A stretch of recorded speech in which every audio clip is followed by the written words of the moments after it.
What's up, guys? The final score is on the air. This was a Christmas present, guys. This is gonna be. I've got to find out where to put this so I can have it up all the time. I'm not gonna sit here and hold it all the time, but my daughter gave me this. I really appreciate this. It's kind of cool. We got to put something where we can get this on all the time, so I can feel like I'm for real. Um, yeah, we're gonna do something different, and this year I made a promise to myself that I'm going to do more. The final score kind of took the back burner this year, and I need to do more with the final score. So we're going to, me and Matthew will be doing an episode tomorrow night, but I'm going to do something called a pregame, and we're going to talk a little bit about stuff going on just to get you ready for tomorrow night when we go. When we come on tomorrow, probably about 6 o'clock, 6 p.m. We'll be coming on live for the final score. But just if you haven't heard, breaking news: Nick Saban, head coach for Alabama for the last 17 seasons, has announced that he will retire. Um, 28 season as a coach in Division One football, finished his career with 297 wins, 71 losses, and a you could kind of see this coming over the last half of the year. I mean, not that they didn't have a good year. They did. They've got to the playoffs, which some people say they didn't deserve to be there. Georgia should have been there instead, but you know, maybe they knew. Maybe the NCAA knew this was his last stand, and they gave him that for that. Um, you can tell it's kind of taking a toll on him. He's never been the most patient person on the sideline when people make mistakes, but you can see it. It's time. And I don't even know how old he is, but it's time. Now, the question is, who takes over that? Who is the one that's trying to follow Nick Saban to Alabama?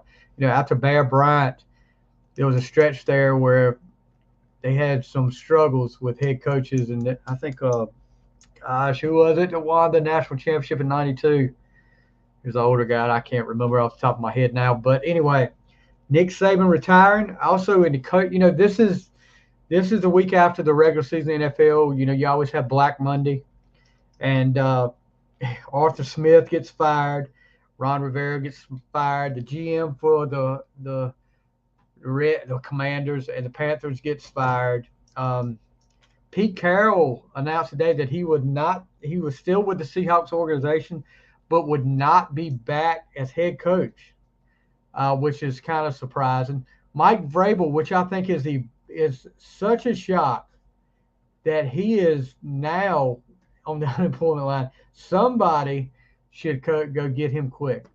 I find it hard to believe, unless there was a mutual partner, the ways he wanted out of there. He's out as a Titans head coach. Along, and now not just Vrabel being out, it appears. What if Lincoln? I don't know who this is. Lincoln Riley went to Bama because it says Facebook user. I'm assuming it's one of two people it could be. But anyway, if Lincoln Riley went to Bama, look, Lincoln Riley, I'm an ECU fan, offensive coordinator at ECU, uh, the early 2010 era, went to Oklahoma and went to USC. Lincoln Riley needs to get some defense. And I mean, I know that kind of offense he runs is not meant for a defense to get a lot of time to recover. It's high scoring. It doesn't favor the defense, but Lincoln Riley could be a name that comes up. You think Harbaugh? I know Harbaugh is looking at the NFL right now. I know the Raiders, Commanders, and Chargers are looking at Harbaugh coming off a national championship. What if Harbaugh wants to jump ship and go to Alabama? I don't think it'll happen, but that would be funny. But yeah, always the Black Monday deal with these coaches. But it should be interesting to see who comes up as the candidates for this. Like I said, this just came across breaking news just a few minutes ago, and I said, I need to do the pregame, and we'll talk about that.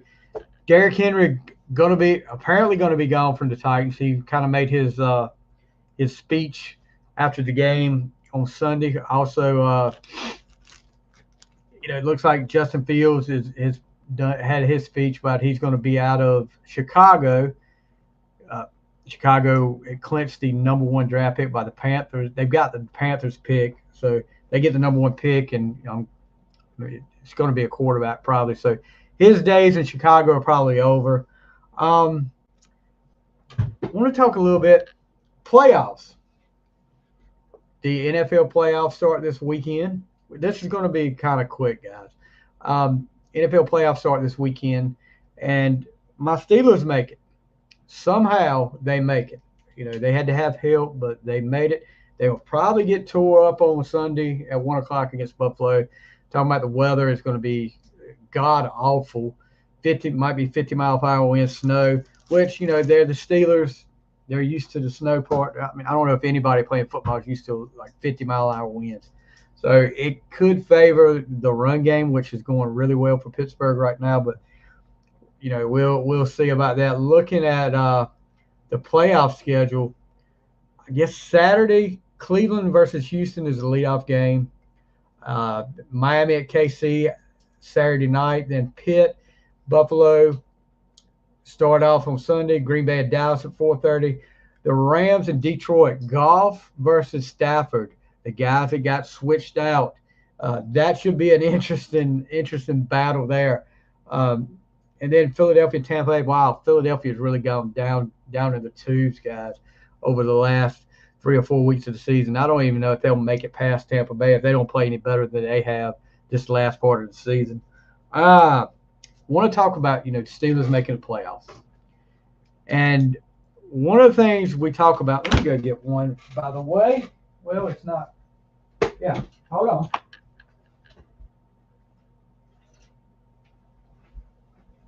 The curse of the terrible towel. Now, this has happened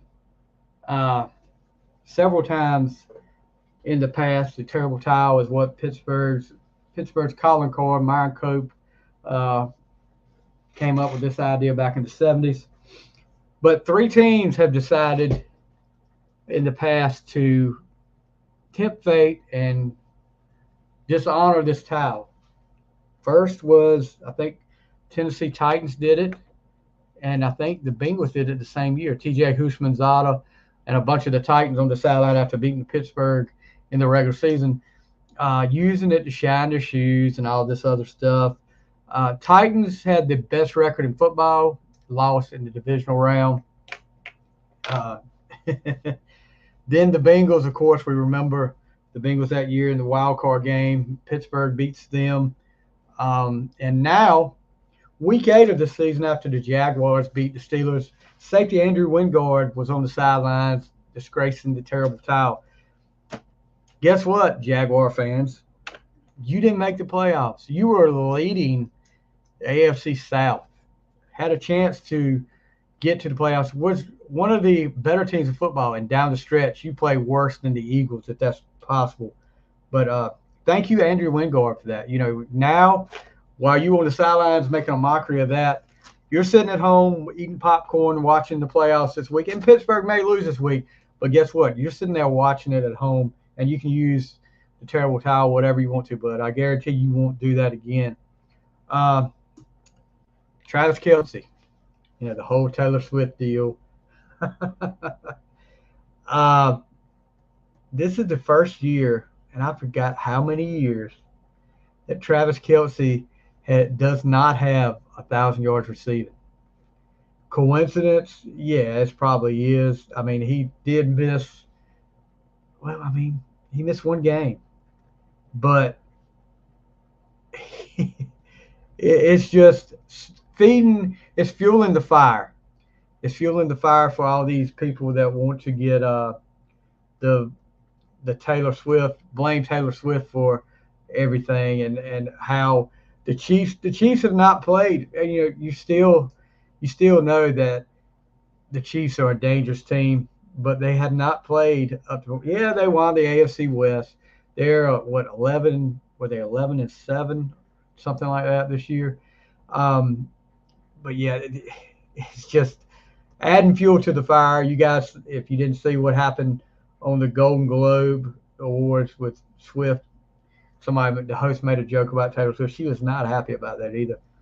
Um, what about LA Rams wide receiver? And I'm going to butcher this name, Puka Nakuya.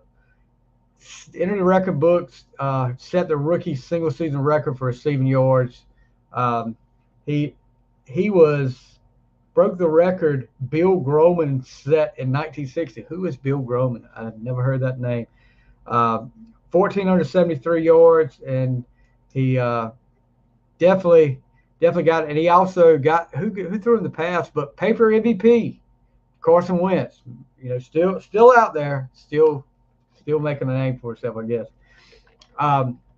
Also, guys, enjoying a great drink from my buddies at Hometown Nutrition, Debbie and Miss Kim. You guys want to check them out. This is called a naughty. It's got a little grape and a little bit of everything in it. Great stuff. Energy tea. It's pretty great. National championship game. Michigan destroys Washington, and it was just Michigan's defense just had Washington's number and put it on them. Now, what does Harbaugh do? John Harbaugh on the sideline surprises his brother. That was pretty cool, even though I don't like John. I do like Jim. Don't care for John too much. What direction does Jim Harbaugh go now?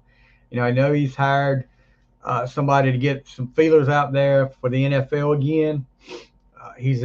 Everybody says he's totally in love with Justin Herbert and would love to go to the Chargers. Who knows? I mean, maybe after this year with all the suspensions he had at Michigan, maybe he's ready to get out of college football and go to the NFL again. I don't know, but congratulations, Michigan, the 2024 national championship team. And I'm going to end it with this. Well, first of all, Montez Sweat.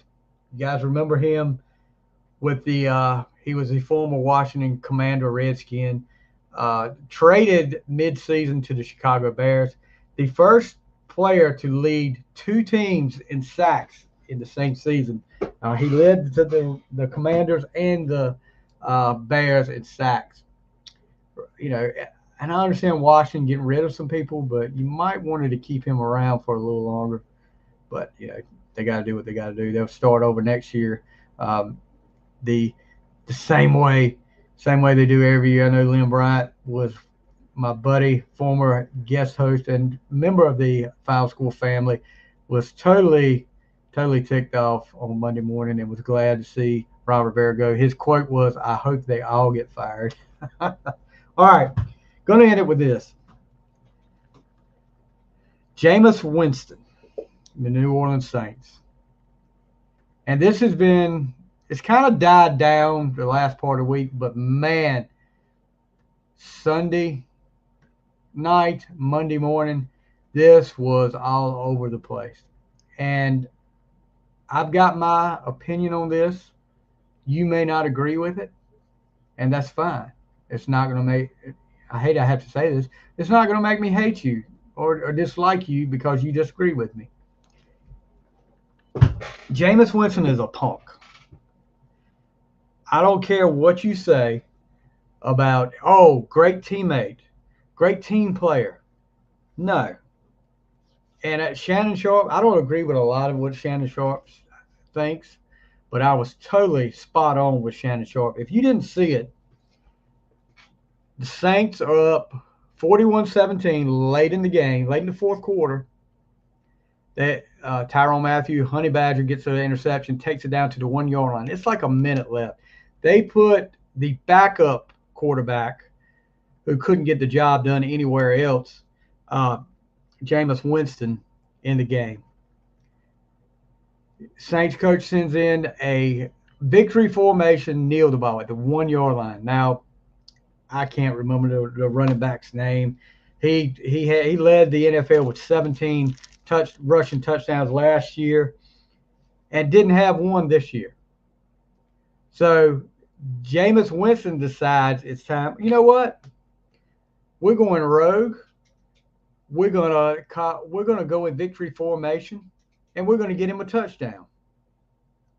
Now, here's the problem I have. You go victory formation, that tells the defense you're gonna kneel the ball. The defense relaxes. They're not trying to make a play. Even the referees tell the defense, okay, victory formation, calm down.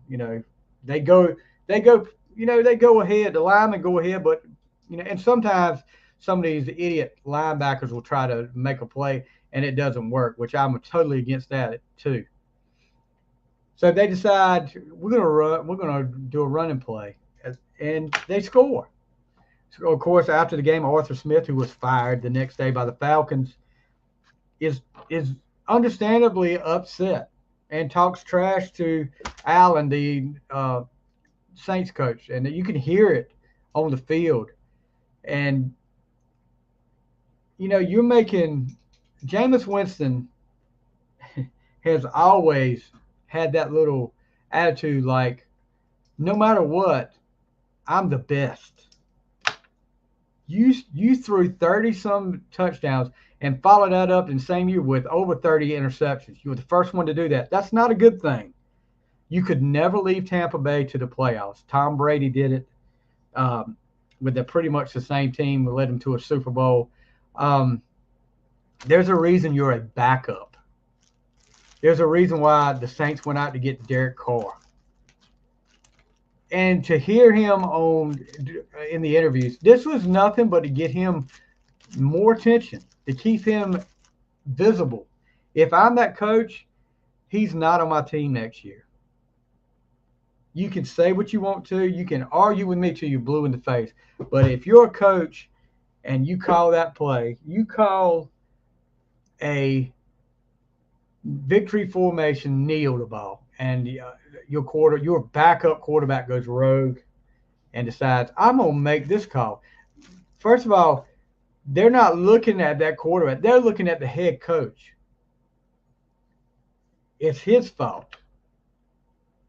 Either way, some of these guys are saying, well, he obviously doesn't have discipline on that team. No, this is one guy and he said it was a team decision. Well, really? How did you talk to all the team out there in the huddle? Did you talk to everybody, the defense? Did you talk to your starting quarterback? How do they feel about it? I have yet to hear. I've heard a handful of people say maybe he's a great teammate. Shouldn't be. Bull crap. You wait. If Atlanta gets the chance, you got a division rival you just did that to. Atlanta gets a chance, they're going to take it to you. And I hope they do.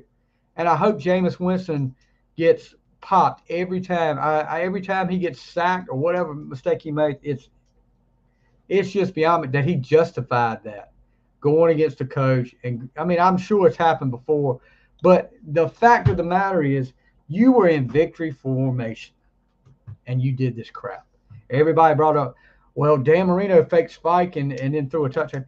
They were losing at the time. They didn't go in victory formation. They were losing.